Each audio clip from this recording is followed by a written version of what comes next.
সজীবম সাদ্বৈতং সাবধূতং পরিজন সহিতং কৃষ্ণ চৈতন্য দেবম শ্রী রাধা কৃষ্ণ পদাংশ গণললিতা শ্রী বিশাখা নিতাংশ্চ নমো বিষ্ণুপদায় কৃষ্ণ পৃষ্ঠায় ভূতলে শ্রীমতী জয় পতাকা স্বামিনীতে নামিনে নমাচার্য পদায় নিতাই কৃপা প্রদায়িনে গৌরকথা ধামদায় নগর গ্রাম তারিণে নমো বিষ্ণুপদায় কৃষ্ণ পৃষ্ঠায় ভূতলে শ্রীমতে ভক্তিবেদান্ত স্বামিনীতি নামিনে নমস্তে সরস্বতী দেবে গৌরবাণী প্রচারিণে নির্বিশেষ শূন্যবাদী পাশ্চাত্য দেশকারিণে হে কৃষ্ণ করুণা সিন্ধু দীনবন্ধু জগৎপতে গোপেশ গোপিকাকান্ত রাধাকান্ত নমস্তুতে তপ্ত কাঞ্চন গৌরাঙ্গী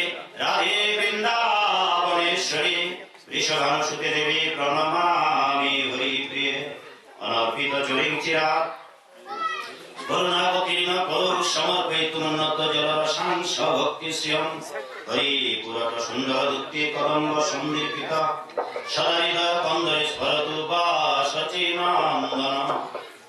এবার দয়া করে সবাই হাত উঁচু করুন এবং বলুন জয় শ্রীকৃষ্ণ চৈতন্য প্রভু নিত্যানন্দ জয় অদ্বৈত গদাধর শিবাসাদি গৌর ভক্তবৃন্দ হরে কৃষ্ণ কৃষ্ণ কৃষ্ণ হরে হরে হরে রাম রাম রাম হরে হরে বাঞ্ছা কল্পতরুভ্যশ্চ কৃপা সিন্ধু ভৈব চ পতিতানাং পাবনেভ্যো বৈষ্ণবেভ্যো নমো নমঃ।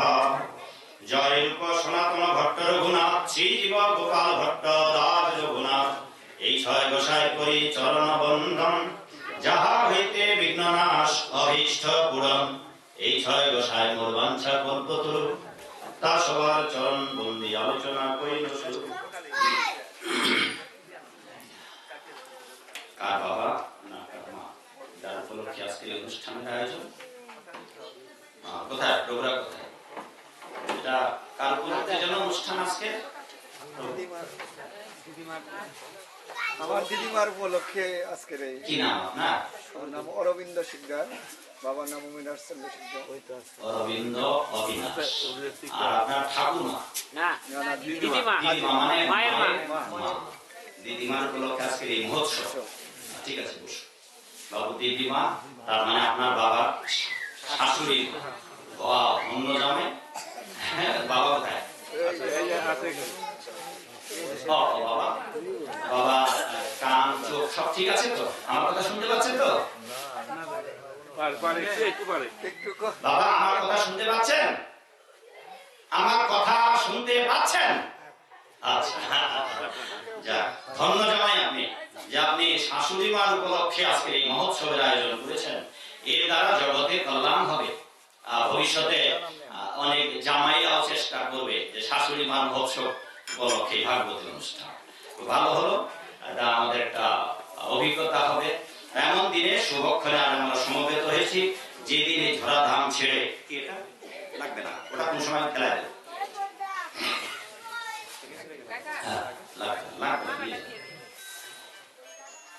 এই ভাগবতী অনুষ্ঠানের স্মরণোৎসব কততম দিদিমা চলে গেল? প্রথম বার্ষিকী উপলক্ষে আয়োজিত ভাগবতী অনুষ্ঠানে আমার গুরু ভ্রাতৃবৃন্দ, এলাকার বৈষ্ণববৃন্দ, মায়েরা, পরিবারের সদস্যবৃন্দ সবাইকে দিনাজপুরের ভক্তদের পক্ষ থেকে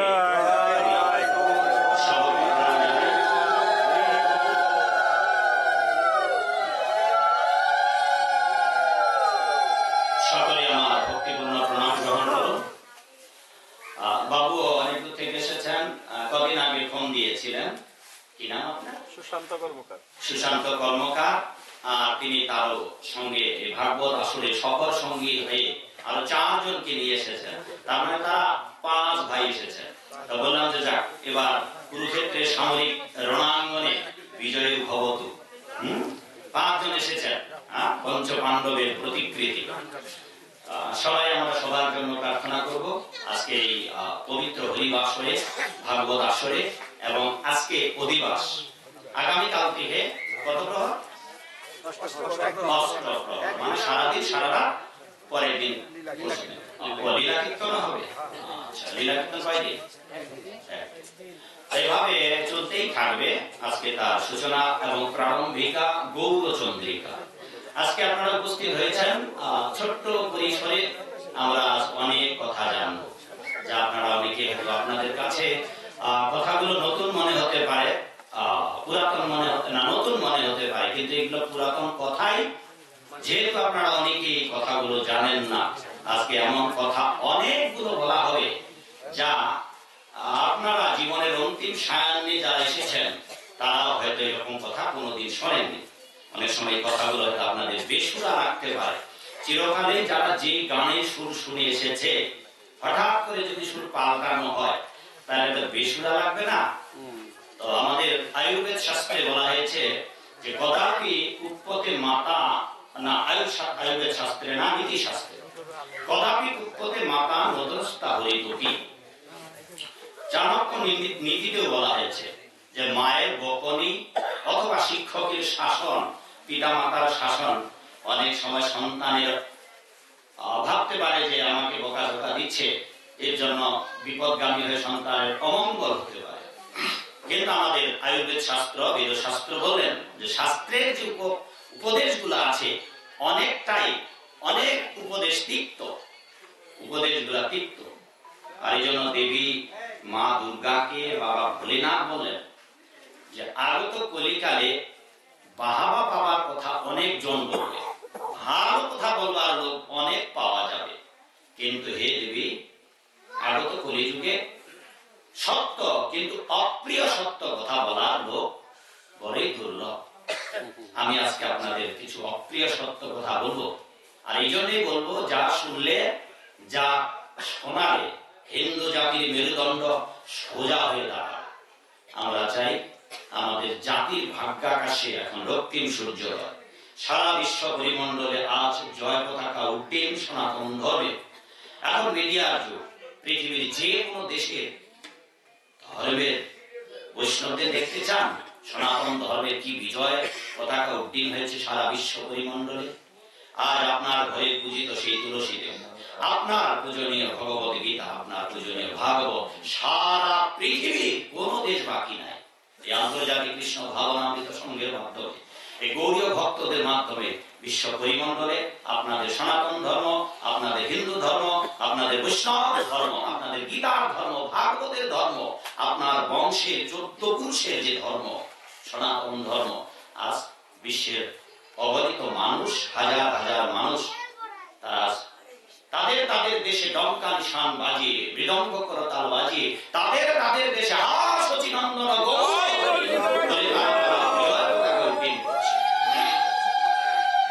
এবার সেই যে প্রেম বন্যা সারা বিশ্বে যে বয়ে যাচ্ছে হরিনামের প্লাবন, তবে সেই প্লাবনে, হরিনামের প্লাবনে, হরিনামের প্রেম বন্যায় আপনারা কি ভাসবেন না?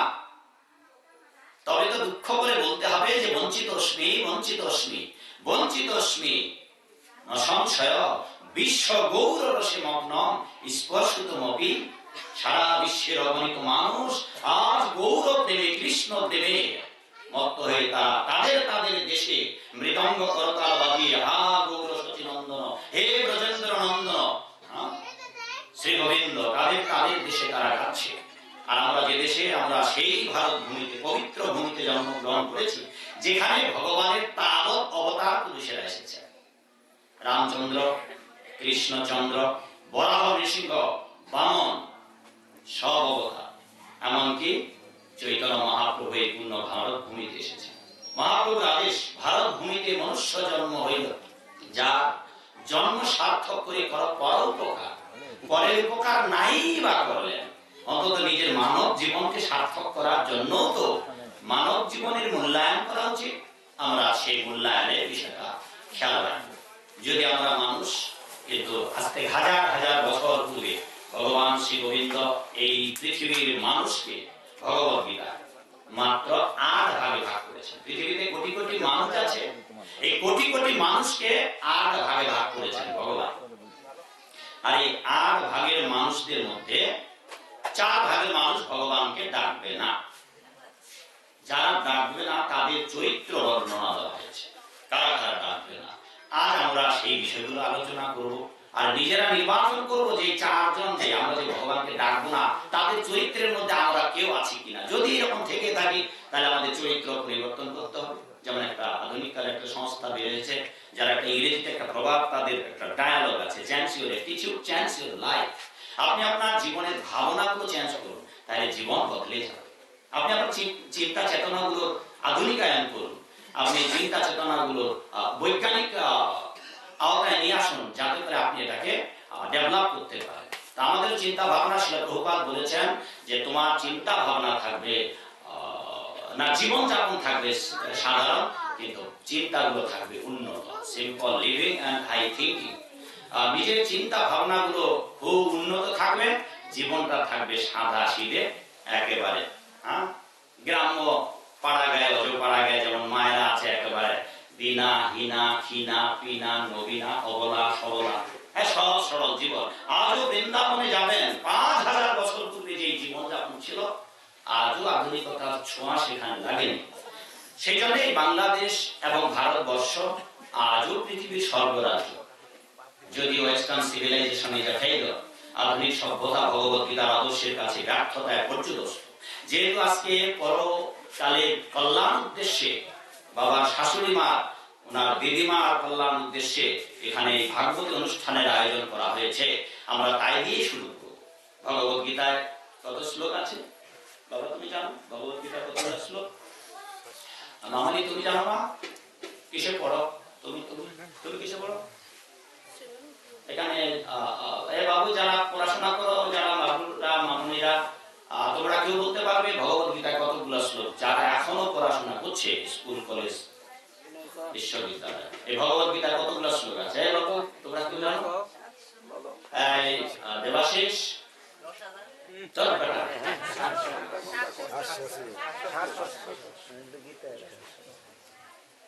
মনে রাখো। তুমি কিসে পড়েছো না? ক্লাস 8। তোমাকে তো আস্তে আস্তে বললাম যে আমি যখন ক্লাস 8 এর ছাত্র, এই যে গীতাটা দেখতেছেন বাবা, এটা ভাগবত বলে। ভাগবত না গীতা? ভাগবত। গীতাটাই এত বড়। ওকে বললাম যে আমি যখন ক্লাস 8 ছাত্র, এই ভগবত গীতা যেটা এখন মূল্য হচ্ছে 600 টাকা আমাদের। গুরু ভাই কোথায়? ব্রহ্মচারী কোথায়? 600 টাকা। কোথায় ব্রহ্মচারী?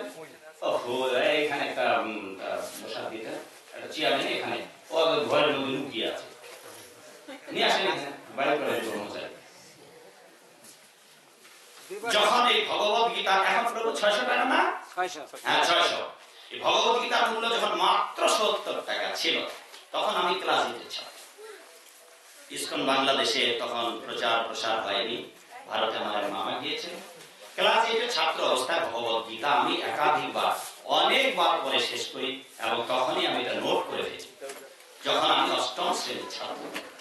আর এখন যারা কলেজে পড়ে, বিশ্ববিদ্যালয়ে পড়ে, এত বড় লেখাপড়া করেছে, লাভটা কি হলো?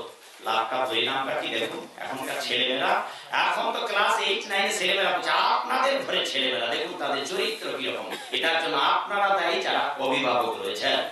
কারণ ছেলেমেয়েরা ক্লাস 8, 9 এ পড়েই, আমার পরিবার থেকে রিপোর্ট জানালো যে ক্লাস 8 এর ছাত্র ছেলেমেয়েরা পর্যন্ত এখন অ্যান্ড্রয়েড মোবাইল হাতে নিয়ে, তাদের চরিত্রটা দেখুন। এখন ওই ছোট ছোট ছেলে মেয়েগুলো এখন নাকি লিখতে শিখেছে আই লাভ ইউ। আর এরা কলেজে গিয়ে কি করবে? আর কলেজের ছেলে মেয়ে এত বড় শিক্ষা প্রতিষ্ঠানে লেখাপড়া করে, আপনাদের ঘরে ছেলেমেয়েরা নিজেদের চরিত্র নষ্ট। লেখাপড়া করে কেউ বলতো আইএসসি বিএসসি ডিগ্রি নিতে নিতে ডিগ্রির টেম্পারেচার এত বেড়ে গেল, দুঃসাই ভগবান বলতে কিচ্ছু না। আর তারা কি করলো? লেখাপড়া করে লাভটা কি করলেন? চরিত্রটা নষ্ট করলেন, আর সাজলেন শেষ পর্যন্ত নেশাখোর। আধুনিক সভ্যতার যুগে যে যত বেশি দামি ব্যানসন সিগারেট, গোল্ডেন সিগারেট খেতে পারবেন, আপনি তত ভদ্রলোক। এই কি চরিত্র? নিজের ছেলেমেয়েরা বাড়িতে বড় বড় মোবাইল, এখন অনলাইনে ক্লাসে ছিলা, তারা সিরিয়াল দিয়ে আই লাভ ইউ লিখে দেয়। চরিত্র নষ্ট, ভ্রষ্ট। এই হচ্ছে অবস্থা। আর এখন জিজ্ঞাসা করছি যে ভগবত গীতা কতগুলো শ্লোক আছে? এই বাসা ধরে উত্তর দিতে পারে না। এর জন্য ওরা দায়ী নয়, এর জন্য আমাদের সমাজ দায়ী। এর জন্য আমাদের সমাজপতিরা দায়ী, যারা 12 মাসে 13 পার্বণ, দুর্গা পূজা, কালী পূজা হই হুল্লোড় করে জীবনটা কাটিয়ে দিয়েছে। খাও দাও ফুর্তি করো, বাপরে বাপ শেষ। কারণ হিন্দুদের একটা বদ্ধ ভাবনা আছে, অন্ধ কুসংস্কার আছে যে যতদিন জীবন যৌবন আছে ততদিন হাসবো, গাইবো, খাইবো, হ্যাঁ, বিয়াই বিয়ানি, শ্বশুর শাশুড়ি, শালা শালি, আত্মীয় পরিজন নিয়ে ব্যস্ত থাকবো, আর পেটটা নিয়েই ব্যস্ত। জীবন কোথায় যাবে? কারণ মরে গেলে পুড়ে ছাই, আর কোনো জীবন নেই। এ হচ্ছে আমাদের জীবন।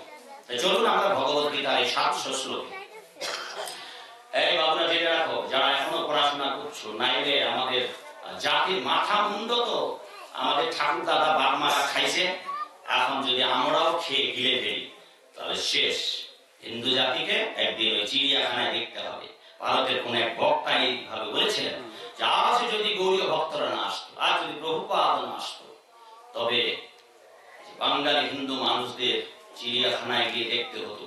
কারণ আমি 1987 সালের শেষ দিকে যখন এই সোসাইটিতে যোগদান করি, আজ আমার এই বক্তৃতার জীবন 34 বছর, স্টেজ জীবন 34 বছর। এখানকার ছেলেমেয়ের অনেকের 34 বছর বয়স নেই। তখন এই আমাদের অনুষ্ঠানগুলোতে বয়স্ক লোকেরা আসতো, ইয়াং ছেলেমেয়েরা আসতো না। কেন বাবা? কারণ তাদের একটা ধারণা ছিল যতদিন জীবন যৌবন আছে ততদিন খাওয়া দাও। ছেলেমেয়েদেরকে বলতে যেতাম, ওরা বলতো না এখন সময় হয় নাই।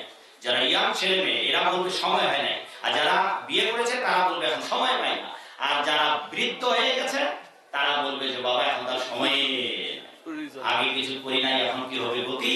বুড়ো বয়সে বুড়ি বয়সে কাঁদিয়া কাতর গতি, মাধব হাম করি না নিরাশা।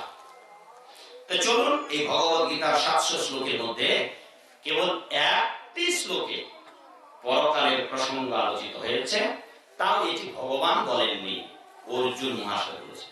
গীতা না, অর্জুন মহাশয় বলেছেন ওই একটি শ্লোকের উপরে আমি 2টো গ্রন্থ লিখেছি।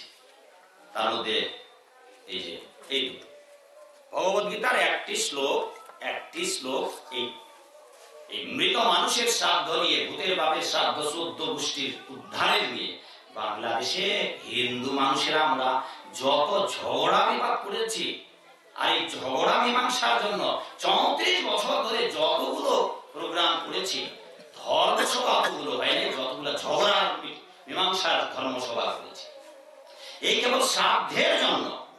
ওর বাড়িতে যাবো না, ওর বাড়িতে খাবো না, ওরা 11 দিনে শ্রাদ্ধ করেছে, ওরা 13 দিনে শ্রাদ্ধ করেছে, ওরা 15 দিনে শ্রাদ্ধ করেছে, ওরা 31 দিনে শ্রাদ্ধ করেছে। কেন বাবা? মুসলমান ভাইদের হোটেলে খেলে জাত যায় না। আচ্ছা, মুসলমান ভাইদের কথা বাদই দিলাম, হোটেলে খেলে জাত যায় না। একটা চায়ের পেয়ালায়, একটা চায়ের কাপে গিয়ে আপনি একটা হিন্দু, আপনি একটা ব্রাহ্মণ, ক্ষত্রিয়, বৈশ্য, শূদ্র, ওই একটা চায়ের দোকানে গিয়ে চা খাচ্ছেন, জাত যায় না।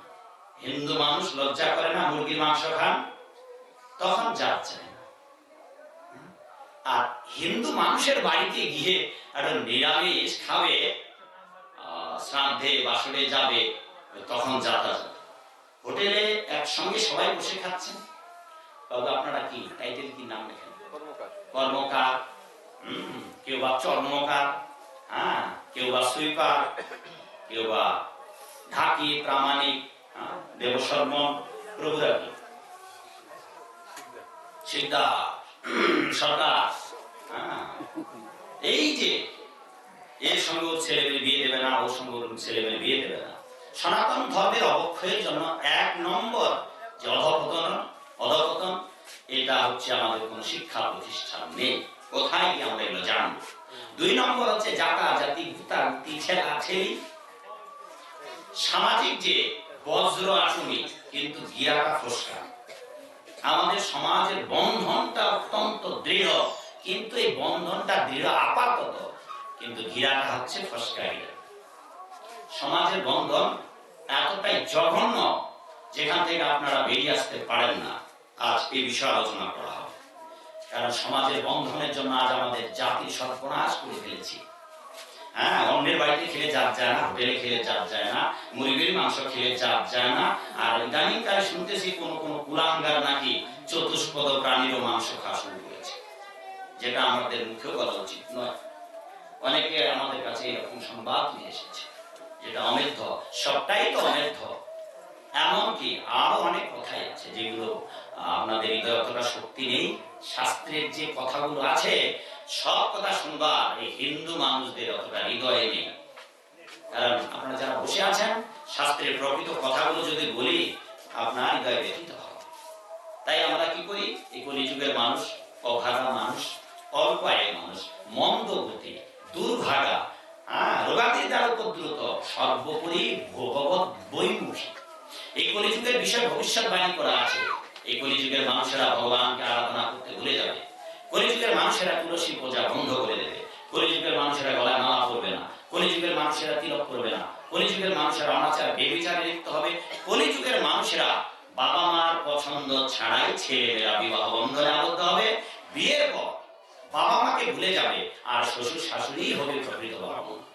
শালক শেলিকাকে বানাবে আপন ভাই বোন, আর নিজের ভাইকে ভুলে গিয়ে শ্বশুর বাড়িতে গিয়ে জীবন যাপন করবে। অথবা নিজের সুন্দরী বউকে নিয়ে শহরে যাবে, নিজের গ্রাম ত্যাগ করবে, আর বাবা মা অভাগা পিতা মাতা বৃদ্ধ বয়সে উনুনে চাল দিয়ে নিজেরাই রান্না করে খাবে। যদি ওই কুলাঙ্গার সন্তানের বাবা মাকে দেখার দায়িত্ব ছিল। অথবা পরের ঘরের মেয়েকে এনে নিজের ঘরে দাসী বানাবে, আর বউ পেটানোর সংখ্যা বেড়ে যাবে। সাধুরাও ধীরে ধীরে কপট হয়ে যাবে। ব্রাহ্মণেরা রক্ত বস্ত্র ধারণ করবে, চুল দাড়ি রাখবে। ব্রাহ্মণের ব্রাহ্মণত্ব বিনষ্ট প্রায় হয়ে যাবে। আর তার সূচনা ইতিমধ্যে সব জায়গায় শুরু হয়ে গেছে। এবার যদি জাতিকে বাঁচাতে হয়, শ্রীল প্রভুপাদ বলেছেন, আজিকার দিনে ভাই কুটিবদ্ধ হও, কৃষ্ণ নাম করে যত জীবেরে বাঁচাও।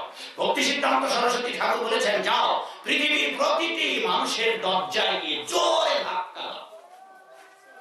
যদি ধাক্কা দেওয়া হয় আর ওই মানুষটি যদি ঘুমিয়ে থাকে, বাবা আপনার দরজায় যদি ধাক্কা দেয় আপনি টের পাবেন না।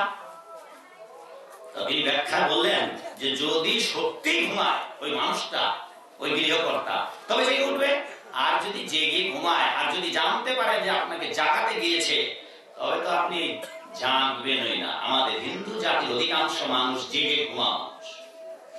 রামায়ণে বর্ণনা আছে, জাতির দুর্দিনে রাবণ কুম্ভকর্ণকে জাগিয়ে তুলেছিলেন। কিন্তু আমাদের হিন্দু মানুষের নিদ্রা, মায়াচ্ছন্ন নিদ্রা এতটাই সুদীর্ঘ যে আমাদের হিন্দু মানুষদের পেটে হাতই উঠাই দিল আমাদের ঘুম ভাঙে না। তাই তো বেদে আহ্বান করেছেন, উত্তিষ্ঠত জাগ্রত প্রাপ্য করা নিবোধত, এরকা এরকা হে মনুষ্য সকল, তোমরা জাগো জাগো। উত্তিষ্ঠত জাগ্রত প্রাপ্য করা নিবোধত, ধারায়ামি সীতাক্রস্য দুর্গম পথস্থ কবয় বদন্তি। হে মনুষ্য সকল, তোমরা জেগে ওঠো আর গোবিন্দের আরাধনা করো। কারণ তোমাদের জীবনটা খুর আমরা সবাই দেখেছি, চুল কামিয়েছি, দাড়ি কাটিয়েছি, চুল কাটিয়েছি, খুর সবাই চিনি বাবা। বলছে যে খুরের সামনে যে ধারালো সুতীক্ষ্ণ, ওটা কি চুলের আকার মতো অত্যন্ত সুতীক্ষ্ণ? তোমার জীবনের আয় ওই জায়গায় দাঁড়িয়ে আছে। জগতের মানুষ একটা জিনিস আমরা সবাই জানি বাবা, মাগো, আমরা একটা জিনিস সবাই জানি, আর একটা জিনিস জগতের আমরা কেউ জানি না। সাধুরাও জানে না, সাধুরাও জানে না, আমার এই গুরু ভাইরাও জানে না, পেছনে আমার ব্রহ্মচারী গুরু ভাই আছে, কেউ জানে না। একটা জিনিস সবাই জানে, সেটা হচ্ছে পরকাল মানেন আর না মানেন, নাস্তিক হন আর আস্তিক হন, ঈশ্বর বিশ্বাস করেন, ভগবান বিশ্বাস করেন আর না করেন, অন্তত এটা একটা জিনিস সবাই জানেন যে একদিন সবাইকে মরতে হবে। সবাইকে মরতে হবে, মরতে হবে সবাই। কিন্তু একটা জিনিস আমরা কেউ জানি না মাগো, আমরা কবে মরবো। একটা জিনিস জগতে কেউ জানে, আমরা কবে মরবো। মা চলে গেছে, শাশুড়ি মা চলে গেছে, আমার বাবাও চলে গেছে। 2020 সালে আমার দাদা চলে গেল, অভাগী মা আছেন আজও। একদিন মাকেও বিদায় দিতে হবে, সবাইকে যেতে হবে মাকে একদিন, বাবা সবাইকে যেতে হবে। এই জায়গায় তিনটি প্রশ্ন আপনাদের উত্তর জেনে যেতে হবে। এক, এই তিনটি প্রশ্নের উত্তর আপনারা কোথাও জানতে পারবেন না।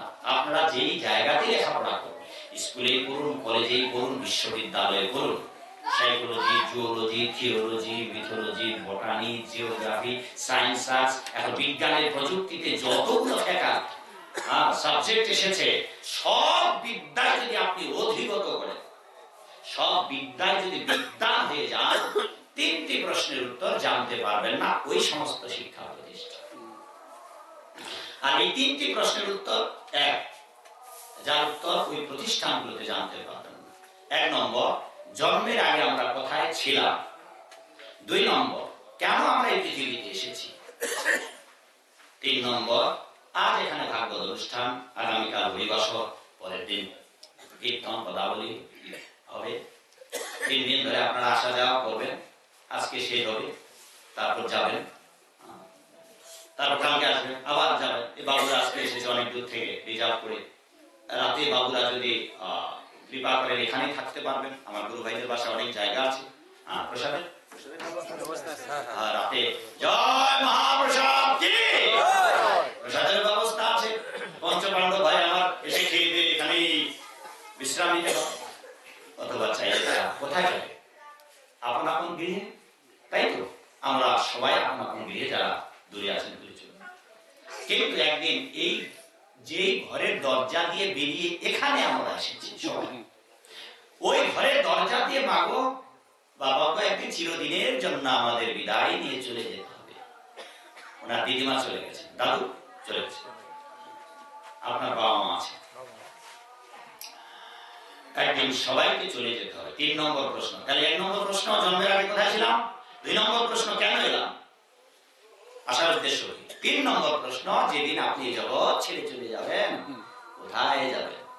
আজকে তো রাতে আপন আপন বাড়িতে যাবেন, যেই দরজা দিয়ে বেরিয়ে এসেছিলেন সেই দরজা দিয়ে কি ঢুকবেন।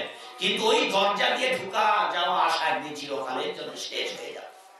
আর আপনাকে যাওয়ার বেলায় যেতে হবে খালি শূন্য হাতে, খালি হাতে একা পথে বিদায় করে দেবে।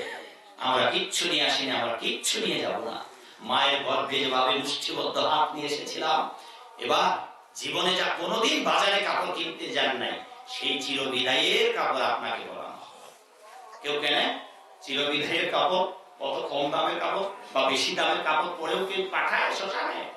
ওই এমন একটা কাপড় পরাইবে, সারা জীবনে তো লুঙ্গি পরেছেন, সারা জীবনে তো প্যান্ট শার্ট পরেছেন, সেই দিন আপনাকে একখানা সাদা কাপড় পরিয়ে পাঠিয়ে দেওয়া হবে। আর কিচ্ছু নিয়ে যেতে পারবেন না, অত সাদের বউ সন্তান আদি পুত্র পরিজন। এই জন্য শ্রীপাদ শঙ্করাচার্য বললেন, কাতব কান্তা কাস্তে পুত্র সংসারে মোহ বিচিত্র। হে মনুষ্য সকল, কাতব কান্তা, কে তোমার স্বামী, কে তোমার স্ত্রী, কাতব পুত্র, কে তোমার পুত্র পরিজন, মরণকালে তোমার সাথে কেউ খালি হাতে একা পথে। 3 নম্বর প্রশ্নটা ওটাই যে সেদিন কোথায় যাবেন। এই জগতে 80 বছর 100 বছর বাঁচলেন, একদিন চলে যাবেন। আজ কিংবা শতক বৎসর পরে মরণকে আপনার বরণ করতে হবে। আর সেদিন কোথায় যাবেন। আর 1000 বছরেও দিদিমা আসবে আপনার আর কোনদিন, আপনার দাদু, কারো বাবা মা, বাবুর বাবা মা আছেন, দুজনেই গেছে, আসবে বাবা আর কোনদিন। আমাদের বাবা মা কোনদিন আসবে। আমার বয়স যখন মাত্র 1.5 বছর, দুগ্ধপোষ্য শিশু আমি, আমার বাবাকে আমার নিজের জ্ঞাতিরা, আমার কাকা, আমার দাদু, আমার বাবার কাকা, তারা নিজেরাই আমার বাবাকে আমার মায়ের সামনে ডেকে নিয়ে এই 100 বছর দূরে জীবন্ত মানুষটার গলা কেটে আমার বাবাকে হত্যা করা হয়েছে। আমার বাবা কোনদিন আসবে। আর 2020 সালের 31শে ডিসেম্বর বিকাল 3:15 আমার বাবা চলে, কারো নিজের পরিবারের লোকজন চলে যাওয়ার পর আসবে। 1000 বছরেও কারো পরিবারের কেউ আসবে না। এবার যাচ্ছে কোথায়।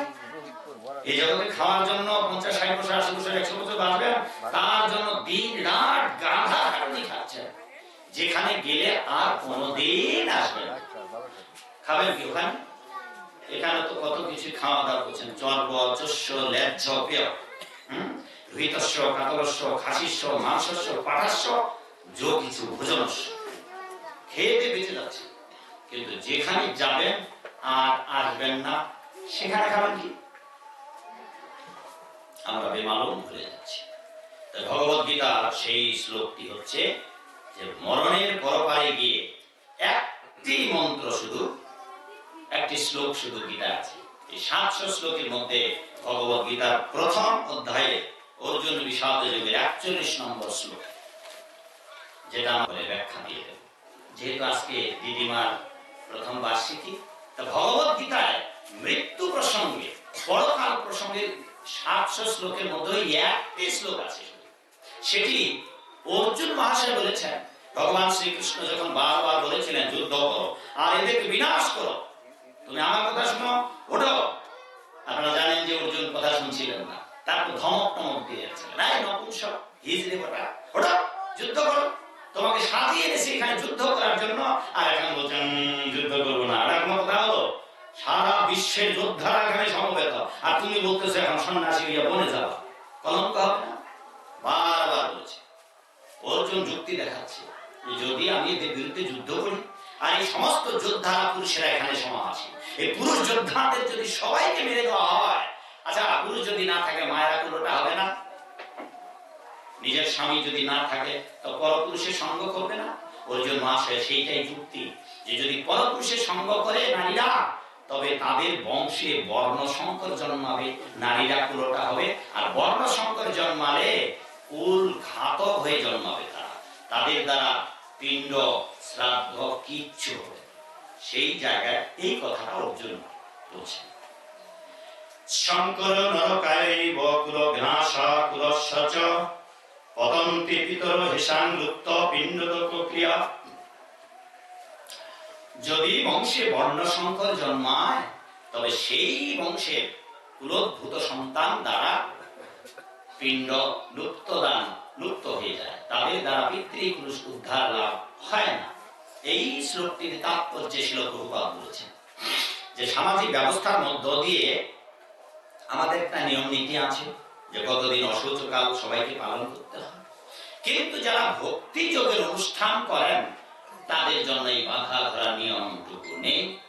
কেবল বর্ণাশ্রম মার্গী যারা, তাদের জন্য একটা নিয়ম আছে, আর যারা নিত্য প্রসাদ ভোজী তাদের জন্য একটা পদ্ধতি আছে। আপনারা যে অধিকাংশ মানুষ এখানে ভক্তি পিপাসু ভক্তজন, যদিও এখন অনেকে ভক্ত হননি, আপনাদের জন্য কি করার দরকার সেই প্রসঙ্গে আজকে আলোচনা করা হবে। সেটি হচ্ছে এরকম যে যদি বংশের কেউ মারা যায়, তাহলে আপনাদের কি কি করতে হবে। অর্জুন মহাশয় যে উত্থাপন করলেন, এবার ভগবান অন্যান্য শাস্ত্রে এখানে একটা সমাধান দিয়েছেন কি সূত্র আকারে, কিন্তু অন্যান্য শাস্ত্রে বৃহৎ ভাবে সমাধান দেওয়া হয়েছে। কিন্তু তার আগে সমাজের যে 8 শ্রেণীর লোক, তার মধ্যে 4 শ্রেণীর লোক যে ভগবানের কথা শুনবে না, শাস্ত্রের কথা শুনবে না, আগে আমরা ওইটা আলোচনা করি, তারপর আমরা ভূতের ভাবে 14 গোষ্ঠী শ্রাদ্ধ পিণ্ড নিয়ে বাবা মার পারলৌকিক মাঙ্গলিক বিষয়গুলো আলোচনা করব। যদি আমরা প্রথমে আলোচনা করি, আমাকে মানতে চাইবেন না। এবার কারা কারা মানবেন না শাস্ত্রের কথা, তার আগে ওইটা আমরা একটা সাইনবোর্ড লাগাই দিই, নমাম দুষ্কৃতিনা মূঢ়া প্রপদন্তে নরাধমা মায়া পরিত জ্ঞান আশুরং ভাবমাশ্রিত। এইটা যেমন ভগবত গীতার প্রথম অধ্যায়ের 41 নম্বর শ্লোক, আর যেই শ্লোকটা বললাম সেটি হচ্ছে ভগবত গীতার 7ম অধ্যায়ের 15 নম্বর শ্লোক। আজকে আমরা কেবল এই দুটো শ্লোকের উপর আলোচনা করব। সেখানে বলা হলো, ভগবান বললেন, হে অর্জুন, নমাম দুষ্কৃতিনা মূঢ়, যারা সমাজের মূঢ় ব্যক্তি, এই মূঢ় বলতে বোকা নয়, মূঢ় বলতে ননসেন্স। নমাম দুষ্কৃতিনা কৃতি মেরিটোরিয়াস।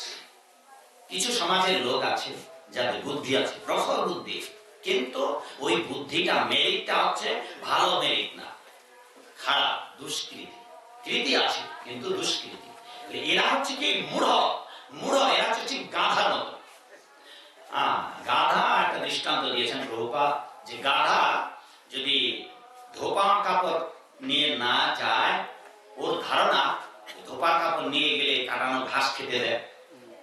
ধোপাকে কি করে, ধোপার যে চালক সে কি করে নদীর তীরে নিয়ে যায় অনেকগুলো কাপড় নিয়ে, যদিও গাধার একটা কাপড় না, কিন্তু ধোপা কি করে গাধার পিঠে, এই পদ্ধতিটা শুনুন, এই যে মরুভূমি এলাকাতে গাধা যেখানে চলে, গাধার পিঠে একটা লম্বা লাঠি দেওয়া হয়, লাঠির মাথায় এক বোঝা কাটা ঘাস বেঁধে দেওয়া হয় দড়ি দিয়ে ঝুলার সামনে, আর গাধাটা হাঁটতেই থাকে, আর ঘাসের বোঝা মাথার উপরে লাঠি দিয়ে তো ঝুলে রেখেছে। তাহলে বাবা আপনার মাথার উপরে যদি লাঠি দিয়ে একটা বাঁধে একটা উপরে ওইদিকে বিস্কিট রাখা হয়, আপনি যা হাঁটলে আপনার বিস্কিটের সামনে যাবে না। বুঝতে পারছেন তো মাগো? গাধার পিঠে এইভাবে লাঠি বেঁধে ঘাসে ঝুলে রাখা হতো। আর গাধা ভাবতো যে আরেকটু গেলে ঘাস পাবো, আরেকটু গেলে ঘাস পাবো। এই ঘাসের লোভে লোভে একেবারে নদীর ঘাটে গিয়ে পৌঁছে। আর ঘাটে গিয়ে পৌঁছালে গাধার কাপড়গুলো নামায় না ধোপা আর ঘাসগুলো খেতে দেয়। ফলে গাধা প্রতিদিনের এই কাজের জন্য গাধা জানে যে যদি আমি বোঝাটা নদীর তীরে না নিয়ে যাই তবে আমি আর ঘাস খেতে পারবো না। ওই এই জন্যই গাধা ও জানে না যে ওখান থেকে পালিয়ে যদি বনে যায় তো বনে জঙ্গলে সব জায়গায় ঘাস খেতে পারবে। তো এইরকম কিছু সমাজের লোক আছে যারা ভগবত গীতা তাদের বিষয় বললেন ভগবান। সমাজে কিছু লোক আছে যারা বাবা ঠাকুর দাদা তার 14 গোষ্ঠীর দোহাই দেবে। ওরা সাধুদের কথা শুনবে না, শাস্ত্রের কথাও মানবে না। এরা হচ্ছে মূঢ় টাইপ। ওসব শুনি নাই, ওসব জানি না। এদেরকে দৃষ্টান্ত দেওয়া হয়েছে কূপমণ্ডুক। কূপমণ্ডুক, মণ্ডুক মানে ব্যাংক। বঙ্গোপসাগরের ব্যাংক সে যদি কুয়ার ব্যাংকে বলে যে ভাই চলো বঙ্গোপসাগরে, কুয়ার ব্যাংকে বিশ্বাস করবে?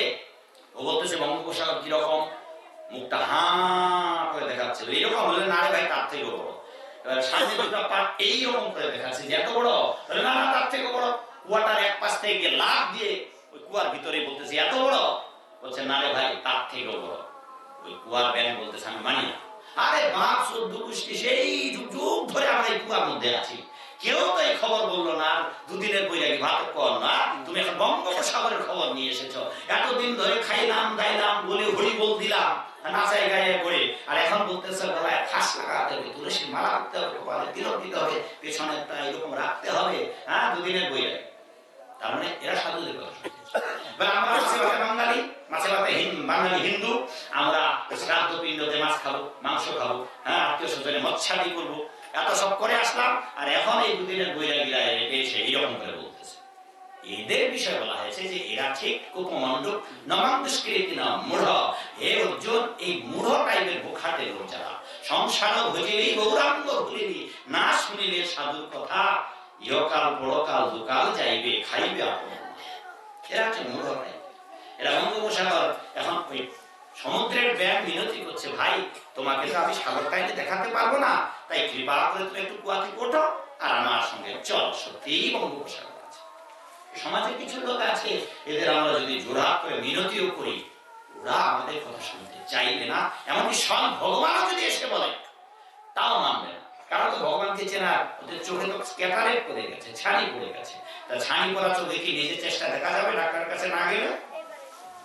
প্রভুপাদ তাই বললেন তোমাদের চোখে মায়ার ছানি পড়ে গেছে, তোমরা আমার কাছে এসো আর আমি তোমাদের মায়ার ছানি অপারেশন করে দেবো। আর শাস্ত্রে যা বলছে তোমরাও মান্য তাদের।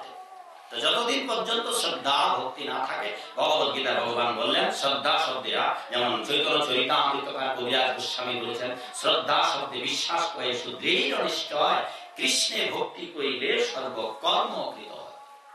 এরা পুরোটাই দ্বিতীয় শ্রেণীর মানুষ হচ্ছে প্রবদন্তে নরাধমা। বৈষ্ণবাচার্য যারা তাই খেদ করে বলেছে এমন কি লাগিয়ে দেব, এমনও জন্মে হরি না হরি সে তুই মানুষ। আরে মানুষ আকার হইলে কি হয়, তুমি করো ভূতের কাম, নহিলে বদনে কেন না বল কৃষ্ণ গোবিন্দ নাম। আরে পাখিরে যে নাম লয়াইলে লয়, সুখসারী আদি কত, আর তুমি যে ইহাতে আলস্য কর এ হয় কেমন মত। দিবস রজনী আবুল তাবুল পচালো পারিতে পারো, দিনরাত শুধু বক বক বক বক বক, টিভির সামনে, খবরের কাগজে, খেলার মাঠে, আত্মীয় পরিজন বিয়াই বিয়ানি চায়ের হোটেলে দিন রাত বক বক করছে। এখন তো বড় বড় মোবাইল আছে, বাবা মোবাইলটা একটু অটো রেকর্ডটা চালু করে পকেটে রাখবেন আর সারাদিন ঘুরে ঘুরে সন্ধ্যাবেলা খাওয়ার সময় রেকর্ডটা চালু করিয়ে তো দেখবেন যে সারাদিন 12 ঘন্টা ঘুরে বেরিয়েছে, একবার আপনি ভগবানের কথা বলেন না। এই যার সঙ্গে দেখা হয়েছে দাদা কেমন আছে, সংসার কেমন চলছে, ব্যবসা বাণিজ্য কেমন চলছে, চাকরি বাকরি এটা সেটা নিয়েই দিদা বললেন যে দিবস রজনী আবুল তাবুল পচালো পারিতে পারো, তাহারও ভিতরে কখনো কি নাকি গোবিন্দ বলিতে নার, বুঝিনু আবার সমন নগরে নরকে মজিবি। এই মনুষ্যকুলে জন্মগ্রহণ করে আজও যদি তুমি বক বক বক করো, কবিরাজ গোস্বামী ভাগবতে পর্যন্ত বলা হলো যাদের জিহ্বায় কৃষ্ণ নাম কীর্তিত হচ্ছে না এরা তো নরাধমই বটে, মনুষ্যকুলে জন্মগ্রহণ করে বললেন ভাগবতের প্রথম স্কন্ধে, এই মূঢ় ব্যক্তিরা, গাছেরা কি নিঃশ্বাস নেয় না? পশুরা কি ঘুমায় না? পশুরা কি খায় না? জগতের সমস্ত প্রাণীরাই খায়। গিরগিটির জিহ্বা নেই, সাপের জিহ্বা নেই, গরু ছাগলের জিহ্বা নেই, তাদেরও দুটো চোখ আছে, তাদের চোখ নেই, নাক নেই, কান নেই, সবার তো রয়েছে। আচ্ছা, তাদের একটা জিনিস নেই, তাদের হরি ভজন নেই। আর আপনার ওই দুটো চোখ দুটো কান, ওদেরও দুটো চোখ দুটো কান, তার দুটো চোখ দুটো কান থেকে গরু ছাগল পশু প্রজাতি ওরা কি গোবিন্দকে ডাকতে পারবে? আজকে ওনার দিদিমার শ্রাদ্ধ প্রথম বার্ষিকী স্মরণোৎসব। আচ্ছা, বাবু যদি পোস্টারিং না করে মাইকিং করে দিত, যে এলাকা, কি গ্রামের নাম বাবা? রোহিতপুর। যে রোহিতপুরের গরু ছাগল হাঁস মুরগি কবুতর সবাইকে নিমন্ত্রণ করা হলো। জিতেন্দ্র দাস দিনাজপুর থেকে আসবে, আর ওই বাবুর দিদিমার প্রথম বার্ষিকী। আর বাড়িতে যদি আপনারা গরু ছাগলের দড়ি খুলে দিতেন, হাঁস মুরগির খাঁচা খুলে দিতেন, তবে কি সারি সারি সারি সারি করে এখানে আসতো? একটা জিনিস শুধু ওদের নেই। ভাগবত বলেন, আহার নিদ্রা ভয় মৈথুনাঞ্চ। এই চারটি প্রকৃতি সবার আছে। হাতিও খায়, হাতিও ঘুমায়। হ্যাঁ, হাতি সন্তান উৎপাদন করে, মানুষের সন্তান উৎপাদন করে। তারপর হাতি আত্মরক্ষার জন্য ছুটোছুটি করে ভয় পেলে। তাহলে আহার হাতি খায়, আমরা খাই। হাতি ঘুমায়, আমরা ঘুমাই। হাতি সন্তান উৎপাদন করে, আমাদের বিবাহিত জীবনে সন্তান উৎপাদন। হাতি আত্মরক্ষা করার জন্য ছুটোছুটি করে। চারটি প্রকৃতি সবার আছে, কিন্তু একটি প্রকৃতি ওদের নেই, কোন প্রজাতির নেই। এই জগতে 84 লক্ষ প্রজাতি আছে, তাদের মধ্যে এক প্রজাতি শুধু মানুষ। মানুষের ছাড়া ভগবত ভক্তি অন্য কোন প্রাণীর পক্ষে খুব দুর্লভ। যদি মনুষ্যকুলে জন্মগ্রহণ করে আপনি ভগবত ভক্তি না জানন করেন, তাইলে ওই যে বলা হলো নরাধম, আপনি একটা নরাধম। ন্যায় শাস্ত্রে, লজিক শাস্ত্রে বলা হলো ম্যান ইজ ইন্টেলিজেন্ট অ্যানিমাল, এবং পুরাণ শাস্ত্রে বলা হলো মনুষ্যানাং দ্বিপদ জন্তু এব। মানুষ হচ্ছে দ্বিপদ জন্তু, বুদ্ধিমান জন্তু, ইন্টেলিজেন্ট অ্যানিমাল। এই বুদ্ধি কি? ভগবত গীতা। এখানে একটা গীতা দিলে ভালো হতো। গীতা আছে তো? এই ভগবত গীতা আছে, একটা ভক্তি যোগ আছে, বুদ্ধি যোগ আছে। এই বুদ্ধি বলতে কি? এই বুদ্ধি বলতে কি করে খাবো, কি করে ঘুমাবো। বাবা, এই বুদ্ধি আছে না? গরু ছাগলের আছে না? আর গরু যদি গলার দড়ি যদি খুলে দেয়, মাঠে গিয়ে ফসল খাবে না? অন্তত ক্ষুধা লাগলে খাওয়ার বুদ্ধিটা সবার আছে। সবার আছে, খাওয়ার বুদ্ধি আছে। উদ্দেশ্য কিন্তু একটাই, ক্ষুধা লাগলে আমরা খাই, ওরা খায়। ক্লান্ত হলে ওরাও ঘুমায়, ক্লান্ত হলে আমরাও ঘুমাই, তাই না? ইন্দ্রিয় তর্পণের জন্য সংসার করি, আর ওরাও ইন্দ্রিয় তর্পণের জন্য রাস্তাঘাটে মিলিত হয়ে সন্তান উৎপাদন করে। উদ্দেশ্য একটাই, কিন্তু একটা উদ্দেশ্য ওদের নেই, ভগবত গীতা ভাগবত তত্ত্ব বিষয়ে জানা। সেই জন্য বলা হলো যে ম্যান ইজ ইন্টেলিজেন্ট অ্যানিমাল। মানুষ হচ্ছে বুদ্ধিমান পশু। আর মানুষ যদি ভগবানকে ভালোবাসার, ভগবানকে ভক্তি করার বুদ্ধিটুকু না থাকে, এইরকম বুদ্ধি তো সাধারণ পশু পাখির আছে, গরু ছাগলের আছে। তাইলে যদি ভগবানকে ভালোবাসার, ভগবানের প্রতি শ্রদ্ধা ভক্তি, মনুষ্যত্ব বোধ না থাকে, যুধিষ্ঠির মহারাজ মহাভারতে বললেন ধর্মহীনা পশু বিষমানা। তো ম্যান ইজ ইন্টেলিজেন্ট অ্যানিমাল। যদি তার আপনার ধর্ম না থাকে, ধর্ম চর্চা না করেন, ভক্তি ভাবনায় ভাবিত ভগবানকে না ডাকে, তো you are only animal, man is only animal. আর ভক্তি বিনোদ ঠাকুর ভাগবতের শ্লোকে ব্যাখ্যাতে গিয়ে বললেন যে যারা গোবিন্দ ভজন পরায়ণ নয়, তারা শুধু পশু না।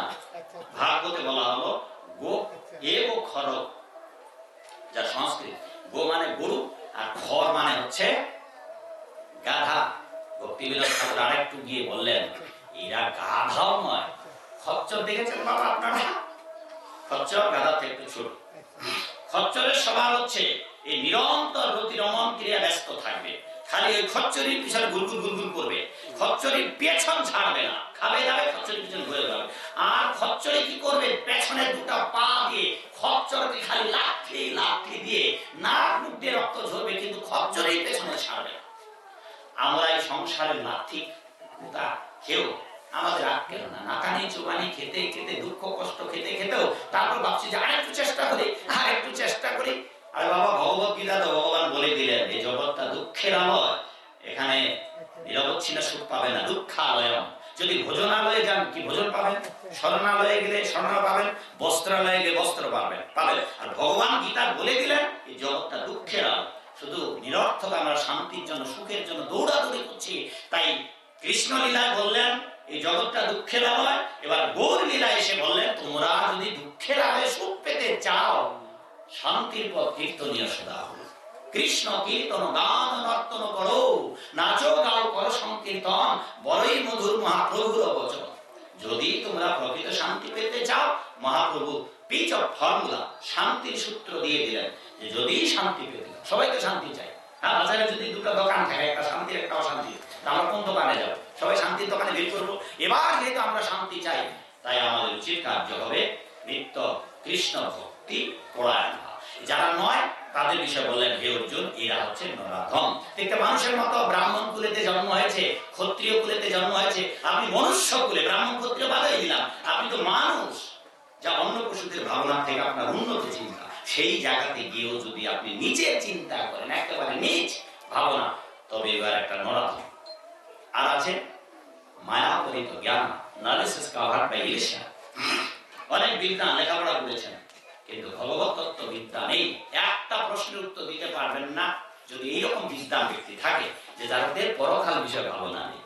মরবার পর কোথায় যাবো জানেন না, মরবার পর মা আপনি সেজে গুজে রাস্তায় বের হয়েছেন, অথবা বাবা আপনারা সেজে গুজে মোটরসাইকেল নিয়ে রাস্তায় দাঁড়িয়েছেন, স্টার্ট দেবেন, ওই মুহূর্তে আপনার বন্ধু লোক এসে বলছে দাদা কোথায় যাচ্ছেন। আর আপনি যদি উত্তরটা দেন কোথায় যাচ্ছে জানি না, পথে যাচ্ছেন, সেজে গুজে বের হয়েছেন, মা ভ্যানিটি ব্যাগ পার্স নিয়ে রাস্তায় বের হয়েছেন, আপনার বান্ধবী দেখা হলো, আর বান্ধবী এসে আপনাকে বললো আর দিদি কোথায় যাচ্ছেন। আপনি যদি বলেন যে জানি না, তাহলে আপনার বান্ধবী কি ভাববে যে তার ছেড়ে গেছে, আপনি মরে যাবেন একদিন। আর আপনাকে প্রশ্ন করা আছে মরবার পর আপনি কোথায় যাবেন, কে বাবা কি উত্তর দেবেন জানি না। তার মানে বোঝা গেল ওই পথিক মানুষটার মতো গন্তব্য কোথায়। আমরা এরকম তারছিলা মানুষের জায়গা পড়ে গেছি, আমরা জানি না কোথায় যাবো, খাবো কি। ওই দক্ষিণবঙ্গের মায়েরা, এই দেশের আমার তো উত্তরবঙ্গের মায়েরা পান সুপারি খায় না, দক্ষিণবঙ্গের মায়েরা এত পান খায় একেবারে অবস্থা খারাপ, জাবর কাটতে কাটতে অবস্থা খারাপ। জাবর আর মনুষ্য কুলে জন্মগ্রহণ করে আমরাও জাবর তো বললাম যে মা আপনার চেহারা দেখে বয়স দেখে মনে হচ্ছে আপনার শ্বশুর শাশুড়ি বাবা মা কেউ নাই। ও ভালো কথা, এবার পরকালে গিয়ে আপনার শ্বশুর সুপারি গাছ লাগাচ্ছে আর পানের বরস লাগাচ্ছে, মরবার পরে গিয়ে ওখানে খাবে। এই মায়াপরিত জ্ঞান আর আশু স্বভাব সম্পন্ন বলছেন যে এই চার শ্রেণীর মানুষ আমাকে থাকবে। এবার আপনাকে একদিন নিতে আসবে, সময় ফিরিয়ে যাবে, দিদিমাকে যেভাবে নিয়ে গেছে, 4 জন নিতে আসবে আপনাকে। শুনুন এবার বিস্তারিত এই শ্রাদ্ধ প্রসঙ্গে 4 ব্যক্তি নিতে আসবে, 4 জন অতিথি। আমরা আগে কারা কারা নরকে যেতে চাই, আমরা নরকে যেতে চাই, আছেন এখানে? নরকে যাওয়া বাবু চলে যেতে হবে, চলে যেতে হবে। আমরা কারা কারা নরকে যেতে চাই, মা হাত তুলো তো, কারা কারা নরকে যেতে চাও মা বাবা? নরকে যাওয়া কে দিতে নাই? তাহলে এমন কাজ করতে হবে যে কাজ না করলে আমরা নরকে যাবো, বাদ দিতে হবে। কি বাবা ঠিক আছে, আমরা তো নরকে যেতে চাই না, তাহলে আজকে আমরা এমন কাজ করব যাতে করে আর নরকে যাওয়া। কিন্তু প্রভুপাদ বলেছেন যদি আপনারা কেউ নরকে না যেতে চান, কিন্তু অধিকাংশ মানুষ নরকে যাওয়ার জন্যই আন্দোলন করছে, নরকে যেতে চান না কিন্তু আপনারা নরকেই যাবেন। অবস্থাটা কিরকম? আপনার বাড়িতে যেদিন আপনার জীবন রোগী অথবা প্রদীপের জীবন প্রদীপের তেল ফুরিয়ে যাবে, 4 অতিথি আসবে। আর এই 4 অতিথি কারা? ধর্মরাজ জমের থেকে প্রেরিত দূত। এদের নামগুলো শুনুন, করাল, বিকরাল, বক্রনাশ, মহোদয়। এরা আসবে, এরা এসে আপনাকে নিয়ে যাবে, বলবে যে ভদ্রলোক ভদ্র মহিলা চলুন এবার আপনার যাবার পালা। আপনি যেতে চাইবেন না কিন্তু আপনার আর উপায় নেই। ভাগ্যদাসরে আসবেন না, সাধুদের মন্দিরে যাবেন না, সাধু সঙ্গ করবেন না, তার জন্য আপনি নিজের স্বাধীনতা আছে, কিন্তু একদিন স্বাধীনতা আপনার থাকবে না। কোন দিন? মরণ যেদিন দিনের শেষে আসবে তোমার দুয়ারে, সেদিন তুমি কি ধন দেবে ওহারে, এদিন আপনাকে আর জগতের কেউ বাঁচাতে পারবে না। শ্রীপাদ শঙ্করাচার্য এই জন্য বললেন ভজ গোবিন্দ ভজ গোবিন্দ ভজ গোবিন্দ মূঢ়মতি প্রাপ্তে সন্নিহিতে ন কালে রক্ষতি দুঃখৃঞ্চ করণে। ওরে মনুষ্য সকল, ওরে মূঢ়মতি দুর্জন, একেবারে পৃথিবীর তাবৎ মানুষকে মূর্খ বলে গালি দিলেন শ্রীপাদ শঙ্করাচার্য, যিনি 12 বৎসর বয়সে তাবৎ বিদ্যা মুখস্থ, তাবৎ বিদ্যা বিদ্যান, যিনি শিবের অবতার, এই শ্রীপাদ শঙ্করাচার্য, যার আধুনিক সভ্যতার যুগে এবং ভবিষ্যতে তার পায়ের পাদুকা বহনের ক্ষমতা কারো পণ্ডিতের থাকবে নেই। আজও শ্রীপাদ শঙ্করাচার্য তিনি আদেশ করেছেন তার মোহাম্মদগড় গ্রন্থে, ওরে মূঢ়মতি দুর্জন, 3 বার বলেন ভজ গোবিন্দ ভজ গোবিন্দ ভজ গোবিন্দ মূঢ়মতি। ওরে মূঢ়মতি দুর্জন, তোমরা গোবিন্দের ভজনা করো, গোবিন্দের ভজনা করো, গোবিন্দের ভজনা করো। তোমরা যদি গোবিন্দের ভজনা না করো, প্রাপ্তে সন্নিহিতে ন কালে রক্ষতে, প্রাপ্তে সন্নিহিতে, প্রাপ্তে মানে যেদিন তোমার মৃত্যু সন্নিকট হবে, সন্নিহিতে ন রক্ষতে, এ জগতের তাবৎ ঐশ্বর্য প্রতিপত্তি, তোমার দম্ভ অহংকার জীবন যৌবন শৌর্য ন রক্ষতে, সেদিন তোমাকে যমদূতের হাত থেকে কেউ বাঁচাতে পারবে না। আর আমাদের যিনি পরাৎপর পরম গুরু, তিনি ভক্তি সিদ্ধান্ত সরস্বতী ঠাকুর, ইনার যিনি গুরুদেব, প্রভুপাদের যিনি গুরুদেব, হ্যাঁ, যিনি এই বইটা ভাষ্য করেছেন, ওনার যিনি গুরুদেব, তিনি বললেন হ্যাঁ তোমরা সাবধান থেকো, আর যদি জগতের পাপ করো, গোবিন্দের ভজন না করো, যদি পাপ করো, এই যে ভক্তি সিদ্ধান্ত সরস্বতী ঠাকুর বলে তোমরা যদি পাপ করো, তাই মৃত্যুকালে গোটা গায়ে, একটা খাঁটি বাংলায় বলে দিলেন, গোটা গায়ে যদি গু মেখে রাখো তবু যমদূতে ছাড়বে না। বুঝা গেল? এবার 4 জন অতিথি আসবে মাগো, এই 4 জন যমদূত আসবে আপনাদের বাড়ি দরজায়। 4 জন যমদূতের নাম শুনুন, করাল বিকরাল বক্রনাশ মহোদর। এরা এসে আমাদের দেহে কয়টা দরজা আছে? 9টা। 2টো চোখ, 2টো কান, 2টো নাকে ছিদ্র, মুখ কয়টা হলো? 2, 4, 6, 7, হ্যাঁ, মলদার আর উপস্থ, ওই পায়ুটায় মলদার, উপস্থ অথবা মাতৃদা, এই 2টা 9টা। এই 9টা দরজা, যে কোনো দরজা দিয়ে আপনাকে বের করে দেখবেন। এই জন্য কোনো মানুষ হাঁ করে থাকে, কোনো মানুষ বলবার এইরকম করে দেখে আছে, কোন মানুষের নাক পাকা হয়েছে, কোন মানুষের মুখ দিয়া এসে বের হয়েছে, কেউ বা পায়খানা করে দিয়েছে, কেউ বা প্রস্রাব করছে, বুঝতে হবে সেই দরজা দিয়ে যমদূতেরা শাস্তি দিয়ে বের করেছে।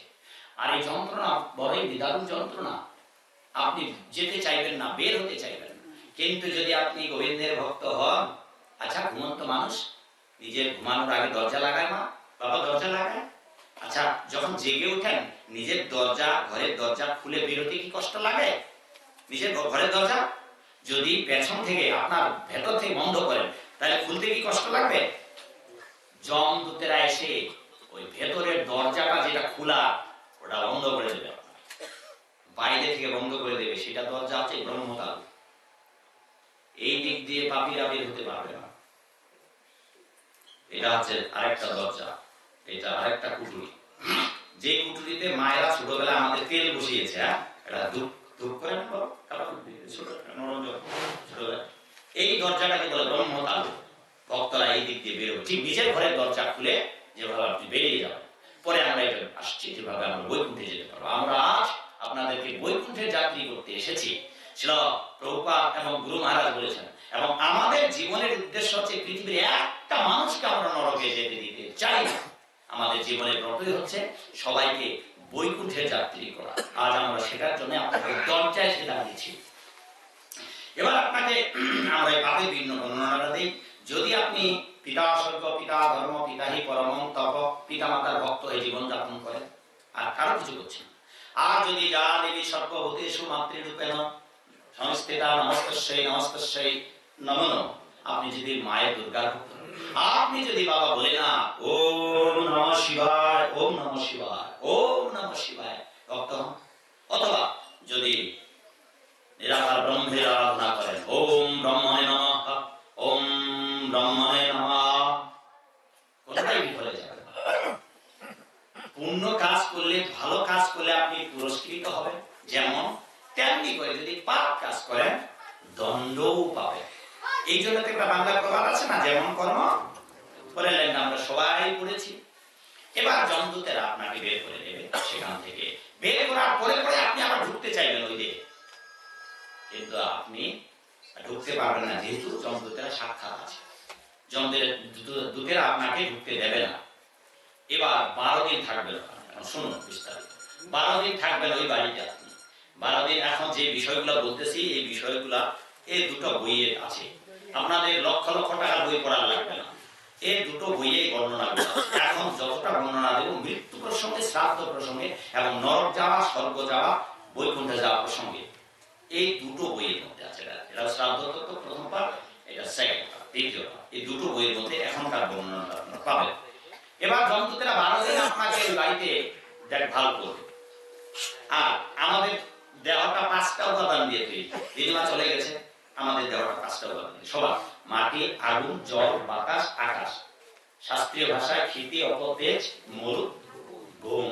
সবাই মরবার সাথে সাথে এই দেহটা একটা উপাদান দিয়ে তৈরি হয়, সেটা হচ্ছে বাতাস, বায়ু।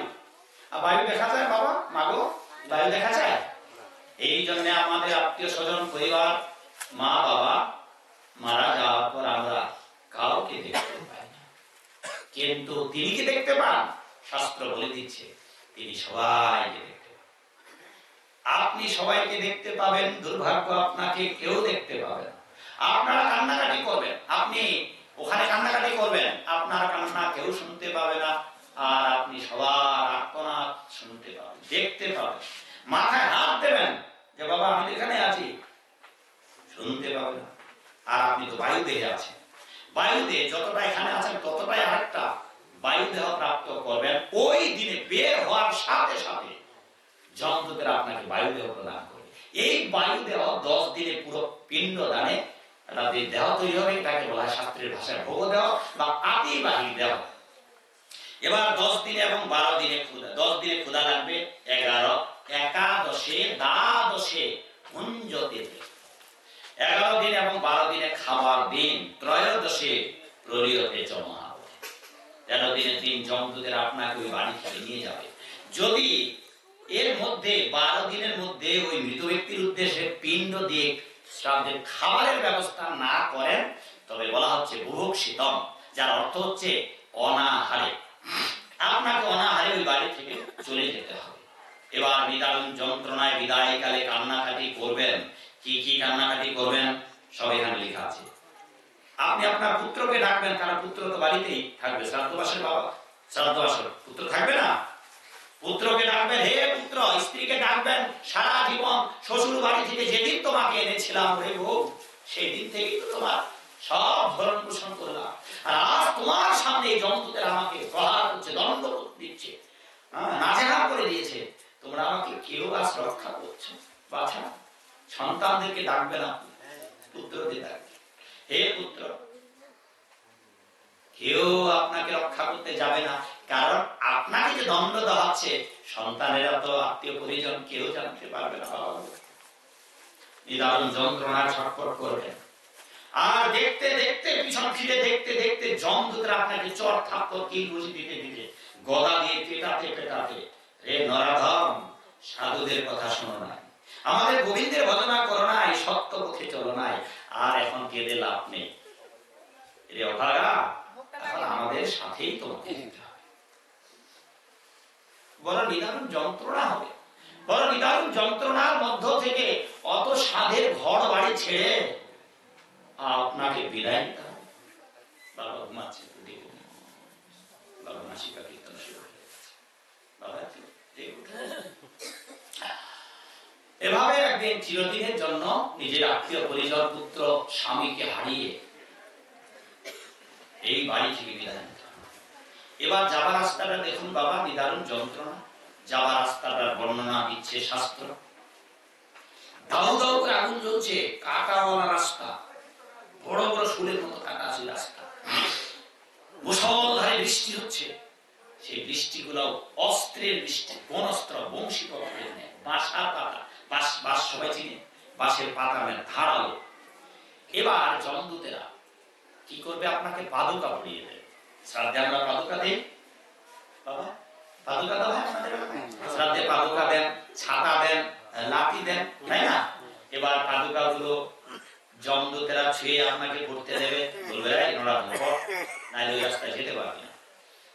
দেবে, ছাতা কেন?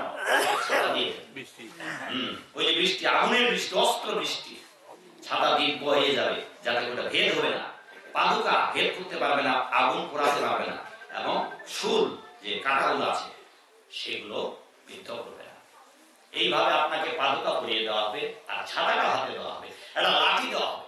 লাঠিটা এই জন্যই দেওয়া হবে, ওই নরকে যাওয়ার রাস্তাটা মাগো, ও মা ঝিমুচ্ছ, মা মা ঝিমুচ্ছ, এটা মা মা মা আমার মতো বসুন, পদ্মাসনে বসুন, তাইলে ঘুম ধরবে না। এবার লাঠিটা কেন দেবে বাবা? লাঠিটা ওই যে নরকে যাওয়ার রাস্তাটা, ওটা আমাদের ওই হাইওয়ের মধ্যে না, সমতল না, ওটা বন্ধু বন্ধু বোঝেন আপনারা, উঁচু নিচু। এবার বন্ধুর পথে বন্ধুহীন হয়ে লাঠিকে ভর করে যমদূতদের সাথে নরকে যেতে যেতে রাস্তা শেষ হলে একটা নদী পাবেন, নদীটার নাম বৈতরণী। সুযোগ্য ব্রাহ্মণকে যদি বৈতরণী দান করেন, সুযোগ্য ব্রাহ্মণ, নবগুণে ব্রাহ্মণ, এখন তো ব্রাহ্মণও পাওয়া দুষ্কর, যদি এরকম বৈতরণী পার করেন, তবে ওখানে আপনাকে যমদূতেরা নৌকায় উঠাবে, নৌকায় তুলে নিয়ে যাবেন। যদি আপনি বৈতরণী না দান করেন, তাহলে আপনাকে নদীতে গরম জলে নামিয়ে দেবে। এই নদীটার জল অত্যন্ত শ্লেষা, কফ, থুথু, হ্যাঁ, দুর্গন্ধ জল, আর জলটা টকবক করে ফুটতেছে, ওই ফুটন্ত জলে আপনাকে নামিয়ে দেওয়া। আর এই ফুটন্ত জলে আপনি পড়া যাবেন, ওখানকার হিংস্র জানোয়ারগুলো আপনাকে কামড়াতে থাকবে, আর যমদূতেরা বলবে, এই বেটা তাড়াতাড়ি সাঁতার কাটো, নাহলে এখানে আবার মরবা। এই ধরনের যন্ত্রণার মধ্যে সাঁতার কেটে যেতে হবে বাবা। এবার যাওয়ার সাথে সাথে আপনাকে সেখানে ধর্মরাজ যমের নিকটে নিয়ে কাঠ গড়ায় দাঁড়ানো করা, বলে যে ভদ্রলোক যে নাম এখানে আছে ওই নামে আপনাকে ডাকা হবে। হ্যাঁ, বলবেন যে কি কি পাপ করেছেন আর কি কি পুণ্য করেছেন বলুন। যদি স্বীকার না করেন, দুজন হেড ক্লার্ক রয়েছে যমরাজের রাজ দরবার, রাজসভা। একজনের নাম আপনারা জানেন, আরেকজনের নাম হয়তো জানেন না, আর অনেকগুলো কেরানি আছে, অজস্র কেরানি আছে, আর সমস্ত কেরানিদের দুইজন দলনেতা। একজনের নাম আপনারা জানেন কি বাবা? একজনের নাম চিত্রগুপ্ত, আর একজন হচ্ছে বিচিত্র। একজন পাপের হিসাব করে রাখেন, আরেকজন পুণ্যের হিসাব করে রাখেন। এবার ওদের খাতা দিয়ে দেবে। আর আজকে একটা অভিনব বার্তা শোনো, স্বয়ং ধর্মরাজ যম, তিনি আমরা জানি যে নিষ্ঠুর, আজ আমরা দেখবো কত দরদী মানুষ তিনি। যমরাজ চান না, তিনি পরম বৈষ্ণব দ্বাদশ মহাজনের একজন, তিনিও চান জগতের মানুষ যেন একটাও নরকে না আসে, কিন্তু নিরুপায়। দেশে যেমন আইন থাকলে তাকে দণ্ড দিতেই হবে, দিতে হবে না, তেমনি করে বাধ্য হয়ে ভগবানের আদেশে ধর্মরাজ যমকে জগতের পাপীদের দণ্ড দিতে হবে। পরে আমরা একটা ছোট্ট কাহিনী বলবো। এবার আপনাকে জিজ্ঞাসা করবে, বলুন আপনি কি কি পাপ করেছেন, কি কি পুণ্য করেছেন, তারপর আপনাকে সিদ্ধান্ত দেওয়া হবে। এবার নির্বাচন আপনাকেই দিতে হবে, আপনি সিদ্ধান্ত নেবেন। আপনি পাপ করেছেন, তার জন্য আপনাকে 10,000 বছর, আপনি বা 20,000 বা 20 লক্ষ বছর সুখ ভোগ করবেন স্বর্গেতে। হয়তো 5,000 বছর আপনি পাপ করেছেন, মানে পাপ করেছেন যেটা, তার জন্য আপনাকে 5,000 বছর, 5,000 পাপ, আমার দিকে তাকিয়ে থাকুন, 5,000 বছর নরক যন্ত্রণা ভোগ করতে হবে। আপনাকে সিদ্ধান্ত নিতে হবে। অপশন দুটো, এক, যমরাজ বলবেন, হে বলুন, এখন আপনার 20,000 বছর স্বর্গে আনন্দ করতে পারবেন, এইটা আগে ভোগ করবেন, নাকি 5,000 বছর আপনি নরক কষ্টটা ভোগ করবেন? কি বাবু, শিকদার না? বলুন আপনি কি করবেন? কষ্ট ভোগ করবেন বাবা? মাফলার বাবা, মাফলার পেছানো বাবা, হরে কৃষ্ণ। কি করবেন বাবা? আমি তত্ত্বগত ভাবে যেটুকু জানি, যে যেটা কম, মানে অর্থাৎ পাপের পরিমাণ যদি কম হয়, তাহলে নরক ভোগটা আগে হবে, স্বর্গ ভোগটা পরে হবে। আপনি যেখানে 5 বছর আর 20 বছর বললেন, তাহলে সেই হিসাবে আমি নরক ভোগটাই আগে করতে চাই। ও, মানে আপনার ভাবনাটা এরকম, যেহেতু কম ওইটা আগে ভোগ করবো। মৃগরাজ এইটাই ভুল করেছে। বাবার যেটা সিদ্ধান্ত, মৃগরাজ ওইরকমই ভেবেছে। ভাগবত আছে, যদি ভাগবতে পড়ে দেখবেন, মৃগরাজার একটা আখ্যান আছে। তো মৃগরাজা নিজের একজন পৃথিবীর রাজা ছিলেন। বাবা শুনে রাখেন, মজার ঘটনা। পৃথিবীর রাজা, ওদিকে ধর্মের রাজা যম, দুইজনের রাজা। এখন এই মৃগরাজার বিচারের দায়িত্ব করেছে ধর্মরাজ যমের বাবা। ধর্মরাজ যখন মৃগরাজকে বলছেন হে রাজন, কারণ দুইজনে তো রাজা, এক রাজা আরেক রাজাকে জিজ্ঞাসা করছে হে রাজন আপনি রাজা ছিলেন আর আমি এখানকার রাজা, এবার আপনাকে নির্বাচন করতে হবে, আপনার এত লক্ষ বছর আপনার স্বর্গসুখ আর এত হাজার বছর লক্ষ বছর আপনার নরকভোগ, এবার আপনি নির্বাচন করুন কারণ আপনি তো বুদ্ধিমান, এবার বলুন আপনি কোনটা আগে ভোগ করবেন। এই মৃগরাজা এটা ভুল করেছিলেন, ভুল করে তিনি ভেবেছিলেন যে কষ্টটা কোনো রকম করে ভোগ করবো, আরে বাবা আমি তো রাজা ছিলাম, আমি তো নিজে কষ্ট ভোগ করি নাই, চিরকাল তো রাজ ভোগ খেয়েছে আর দণ্ড দিয়েছে, নিজে তার দণ্ড ভোগ করে নাই, তাই ভাবলে ওরে বাবা রে বাবা দণ্ডতে কষ্ট, কাজে আমি দণ্ডটাকে কোনো রকম করে ভোগ করবো, তার সুখটা যখন জন্মের সুখ ভোগ করবো। মৃগরাজ বললেন হে ধর্মরাজ যম আপনি আগে আমাকে কষ্টটাই দিন। সেখানে ভাগবতে বর্ণনা দিচ্ছে ধর্মরাজ যমের পাশে দাঁড়ানো অবস্থাতে দেখতে দেখতে রাজা রাজা থাকলো না, দেখতে দেখতে রাজা শুয়ে পড়লেন আর শুয়ে পড়ে গিরগিটি হয়ে গেল, কর্মফল শুরু হয়ে গেল, আর গিরগিটি হয়ে ওই নরক থেকে পড়তে পড়তে পড়তে পড়তে ভারতবর্ষে গেল। সেই সত্য যুগ গেল, ত্রেতা যুগ গেল, দ্বাপর যুগের শেষ ভাগে কুয়ার মধ্যে যখন দ্বারকা রাজা ভগবান কৃষ্ণ, তখন একটা মজার কাহিনী ঘটনা আছে, ঘটনার নাম বলি। ভগবান কৃষ্ণ গিয়ে গিরগিটি ওই যে মৃগরাজ যে কিনা রাজা ছিল পূর্বকালে, পৃথিবীর অধীশ্বর ছিল, ভগবান শ্রীকৃষ্ণ গিয়ে তার লেজ ধরে কুয়া থেকে তাকে তুলে মুক্ত করে দেয়। যেই রাজা রাজ দরবারে রাজ সভায় অমৃত খাওয়ার দুগ্ধ ফেন্নির বিছানায় ওজন করত, পাপের ফলে নিজের ভুলের জন্য তাকে দণ্ড পাতে হলো, আর বহু হাজার হাজার বছর ধরে কুয়ার মধ্যে থেকে খেতে হলো বাবা পোকামাকড়। নিদারুণ যন্ত্রণার মধ্যে অপেক্ষা করছিলেন কবে এখান থেকে মুক্ত। নিরুপায়, এই ভুলটা করা যাবে। মনে রাখবেন যদি নরকে যান আপনার কিছুটা অভিজ্ঞতা থাকবে, কিন্তু যমদূতেরা এত নাজেহাল করবে যে আপনি সেই সময় হিতাহিত জ্ঞান হারিয়ে ফেলবেন। বাবা একটা মাথায় যদি বাড়ি দিয়ে